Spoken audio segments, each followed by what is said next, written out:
네, 영어를 배울 때 이제 파닉스부터 먼저 배우는 게 아니라 이제 소리부터 먼저 배워야 된다고 말씀드렸죠. 자, 파닉스는 이렇게 AI라는 소리가 있으면 요거 A라고 배우고요. A, O 하면 이렇게 이제 연결하면 mail, 뭐 편지라는 되겠죠. 우리 이메일 쓴다 할 때 그렇게 되고요. 소리는 이제 아까 제가 말씀드렸고 이제 소리 공부하면서 시작을 해야 된다라고 말씀드렸는데 이제 파닉스를 공부를 하지 말라는 게 아니라 파닉스를 공부할 필요가 있지만 소리부터 먼저 익히고 이게 1단계고 그 다음에 2단계로 넘어가야 된다는 말씀입니다. 그래야지 학습자 입장에서 봤을 때 부담이 덜하고 공부가 재밌어지고 할 수 있는데 이제 발음을 공부하다 보면 자신감도 같이 올라가요. 네. 근데 이제 이게 예전에는 그 부모님 세대 때 공부할 때는 이제 뭐 너무 영어 발음을 굴리고 미국식으로 하고 그러면 조금 별로 안 좋게 보는 경향도 있었죠. 왜 저렇게 이제 발음을 너무 굴리냐라고 했었는데 요즘은 달라요. 요즘은 아이들이 미국식 발음을 선호하는 경향이 많고요. 뭐 물론 이제 영국식 발음도 있고 뭐 캐나다식 발음, 호주식 발음도 있지만 영국식 발음은 조금 이제 뭐 품격이 있어 보인다라든지 뭐 그런 느낌으로 받아들이고요. 미국식 발음은 요즘 좀 힙하다, 트렌드에 맞다, 뭐 이런 식으로 받아들이는 것 같아요. 그래서 미국식 발음을 선호하면서 아이들이 따라하려고 하는 이유는 그걸 좀 이제 선호하는 이유는 아이들이 어, 연예인 때문인 것 같아요. 제 생각에는 연예인들이 발음이 유창하고 미국에서 활동하는 연예인들이 많이 생겼죠. 한국 사람들 중에서도. 그래서 그런 연예인들이 발음을 우리가 소위 말하는 버터 발음처럼 이렇게 굴리니까 사실 이제 학교에서 시험 칠 때는 고등학교 시험 칠 때는 발음이 크게 차지하는 비중이 없기 때문에 많이 없기 때문에 괜찮지만 그냥 읽고 시험 치고 듣고 시험 치고 하면 되니까 나중에 이제 고등학교를 졸업하고 나서 20살이 되고 나서 그때부터는 생활 영어로 시험 영어로 공부하던 방식에서 생활 영어로 바뀌는 거죠. 뭐 영어 전공자가 아닌 이상 나중에 뭐 어학연수를 간다는 것은 어학연수를 많이 가죠. 어학연수를 간다는 것은 이제 내가 문법을 몰라서 혹은 단어가 약해서 더 배우러 간다 이게 아니라 자기가 배웠던 것들을 듣고 말하기 연습을 하러 가는 거죠, 대부분. 그래서 앞에서 말씀드렸던 이제 그 습득으로 공부하는 세 번의 기회 중에 이제 중학교 전까지 세 번의 기회가 있었고 그다음에 마지막 기회가 사실 이제 20살 넘어서 자기가 스스로 공부하려고 마음을 먹고 하는 자기 돈 쓰면서 공부하는 거죠. 그 단계가 이제 마지막 네 번째 기회인데 이 기회 때는 이제 뭐 듣기 말하기 연습을 하기 위해서 많이 노력을 하게 되죠. 그리고 다시 이제 아까 말씀드렸던 걸로 넘어가서 네, 파닉스 공부하고 소리 공부하고 그 다음에 발음 기호로 넘어가서 발음 기호를 저는 중시하는 편인데요. 왜 중시를 하냐면 발음 기호에 대한 이제 오해를 갖고 계시는 분들이 많은데 그리고 요즘에는 발음 기호를 많이 가르치는 분도 선생님도 많이 안 계세요. 그것도 이제 선생님들이 오해하시는 부분 중에 하나라고 저는 생각을 하는데 파닉스를 공부를 한다고 해서 파닉스를 다 완성을 했다고 해서 사실 완성이 된 학생도 찾아보기가 좀 힘들긴 하지만 완성을 했다고 해서 아까 배웠던 이렇게 mail이라는 단어를 AI를 여기 다시 한번 빼볼게요. 자, 이렇게 붙이면 뭐라고 읽어야 될까요? 네, said 해서 said라고 읽어야겠죠. 근데 말했다는 said가 아니라 said 이렇게 되죠. 이 소리는 내려가는 소리인데 said 이렇게 내려야 됩니다. 요거를 한번 비교해 볼까요? 요거는 올라가는 소리입니다. 그래서 요 A랑 E랑 합체한 것처럼 보이는 발음 기호는 sad 말했다는 said 만약에 파닉스만 배운 학생이라면 이거를 said라고 읽게 될 거예요. 그래서 영어는 1대1 대응이 되는 단어가 아니기 때문에 어, 공부할 때 제일 중요한 거는 소리로 들어보고 자기가 그 소리를 정확하게 따라할 수 있는지 혹은 그게 안 되면 소리를 들었는데도 기준이 애매하거나 아니면 소리를 들어볼 수 없는 상황에서는 발음 기호를 익혀야 돼요. 그래야지 소리를 듣지 않고서도 sad, sad 그래서 요 약간의 미묘한 차이를 자기가 듣고 인지하고 말하기까지 할 수 있는 거고요.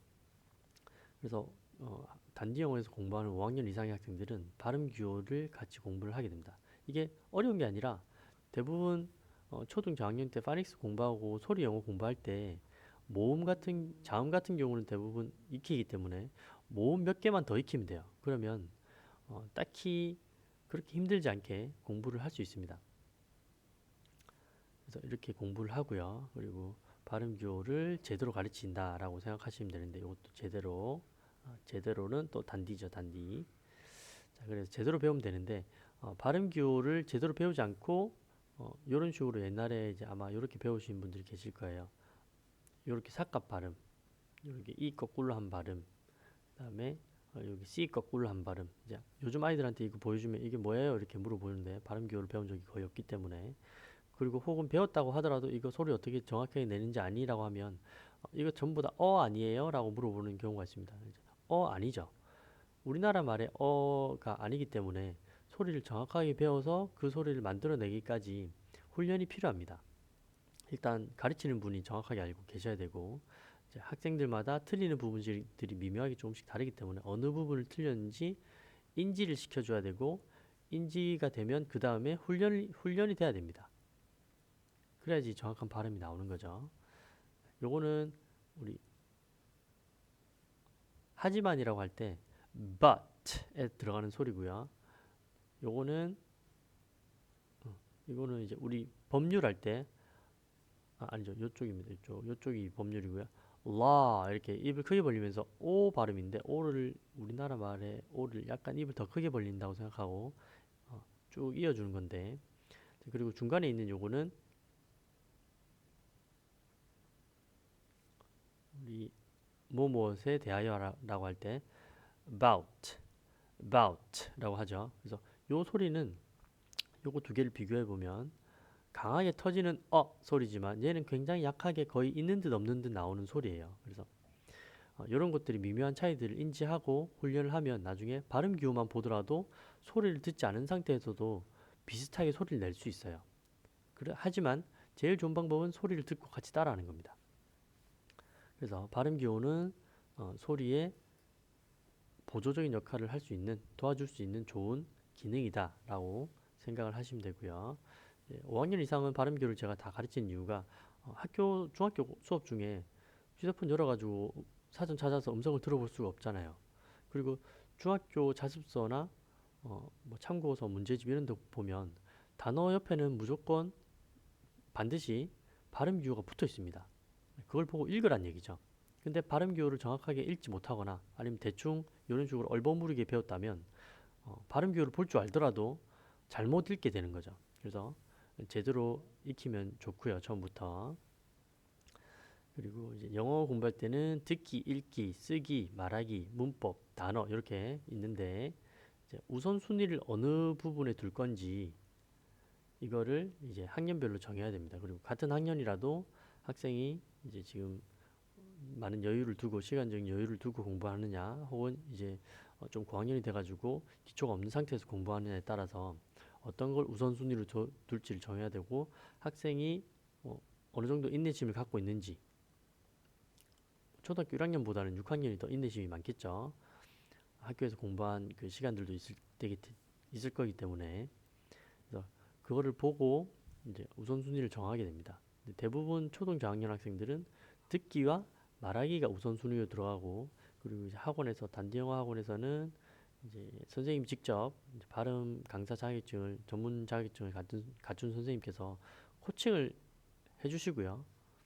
이거는 학생별로 다 다릅니다.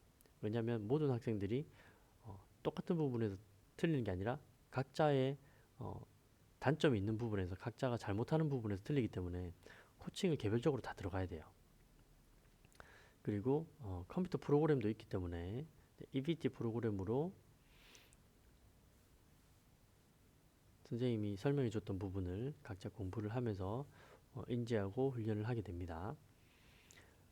그리고 이제 읽기 쓰기는 그 다음 레벨에서 들어가는데 읽기는 이제 일반적으로 많이 알고 계시는 거기 때문에 넘어가고요. 쓰기 같은 경우는 이제 장문이죠. 글쓰기는 장문하는 것은 장문을 하려면 문법이 필수적으로 들어갈 수밖에 없습니다.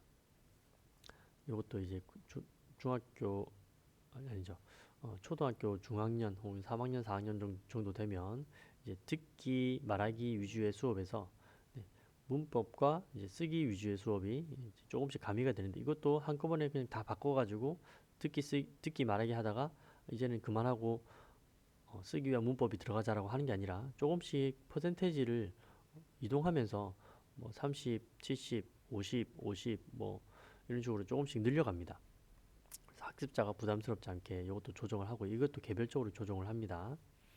그리고 이제 단어 공부하는 것들도 처음에 뭐 엄마라는 단어를 배웠을 때 엄마를 단어를 배우기 전에 소리 먼저 한다고 그랬죠. 소리 하고 그다음 파닉스 하고 발음 기호도 배우면서 단어를 공부하는데 이걸 한꺼번에 다 넣는 게 아니라 단계적으로 들어가는 겁니다. 단계적으로 들어가서 조금씩 반복을 해야 되는데 반복도 같은 레벨이더라도 학생의 성격에 따라 학생의 인내심에 따라 조금씩 다릅니다. 5번 반복할 수도 있고 10번 반복할 수도 있고 여러 가지가 있지만 개별적인 수업에 맞춰서 공부를 하게 되고요. 듣기, 읽기, 쓰기, 말하기, 문법, 단어 거기다 이제 발음까지 같이 이제 시작을 하면서 공부를 하게 됩니다. 그래서 단지 영어에서 제일 중요시 생각하는 게 학생이 얼마나 꾸준하게 공부할 수 있을 것인가, 꾸준하게 공부할 수 있는 기틀을 만들어 줄 것인가. 네, 그렇게들 많이 말을 하시는 것 중에 물고기를 잡는 방법을 알려줘라. 물고기를 잡아주기보다는 물고기 잡는 방법을 알려주라고 하시는데 여기 말은 쉽지만 조금 물고기 잡는 방법을 알려주려면 초등학교 저학년한테 이걸 계속 알려주려면 힘들어요. 했던 말 또 하고 또 하고 또 하고 해야 되고 이해를 했는지 못했는지 확인을 해야 되고 여러 가지 힘든 과정이 있지만 이것도 이제 학습자보다는 이제 가르치는 분의 인내심이 필요합니다. 그래서 저도 학생들 가르칠 때 학생들 눈높이에 맞춰가지고 여러 번 이제 설명을 해주려고 노력을 하는데요. 만약에 선생님이 설명해 준 게 이해가 안 된다 그러면 그 학생한테는 다른 방법의 시도를 한번 해봐야겠죠. 그래서 그렇게 이제 학습 진행이 되고요. 나머지는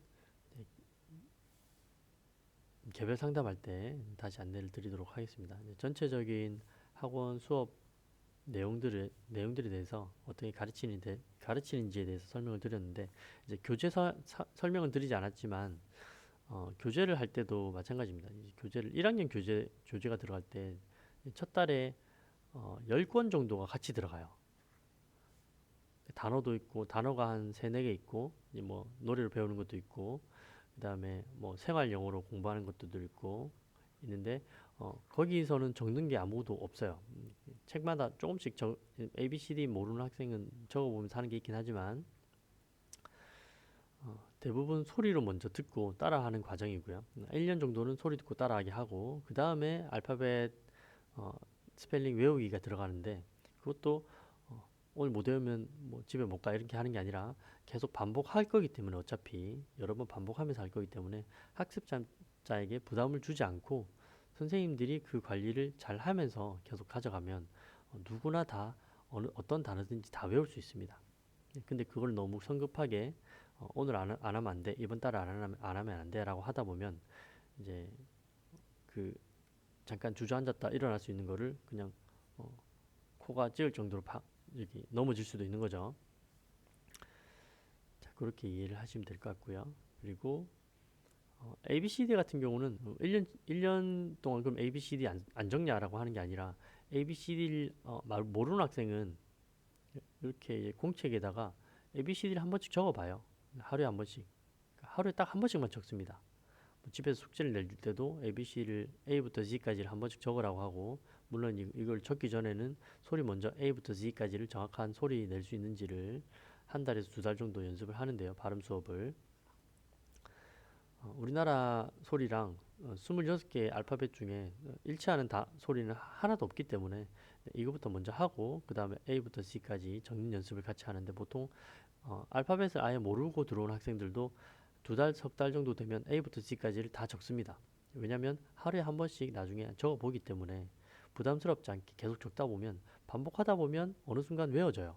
우리가 기역부터 희역까지 어릴 때부터 계속 주변에서 글자도 보고 소리도 듣고 하다 보면 자연스럽게 외워지던 것처럼 나중에 암기식으로 외운 거는 정말 안 되면 그때 써도 되거든요. 이거는 최후의 방법이기 때문에 대부분의 학생들은 이런 식으로 이제 무난하게 부담 없이 배울 수가 있습니다.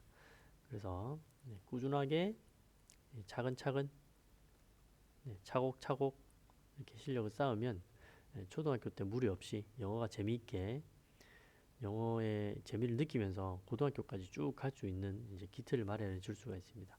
네, 이번 설명은 여기까지고요. 이제 자세한 문의는 아래 전화번호로 연락을 하시면 되겠습니다. 감사합니다.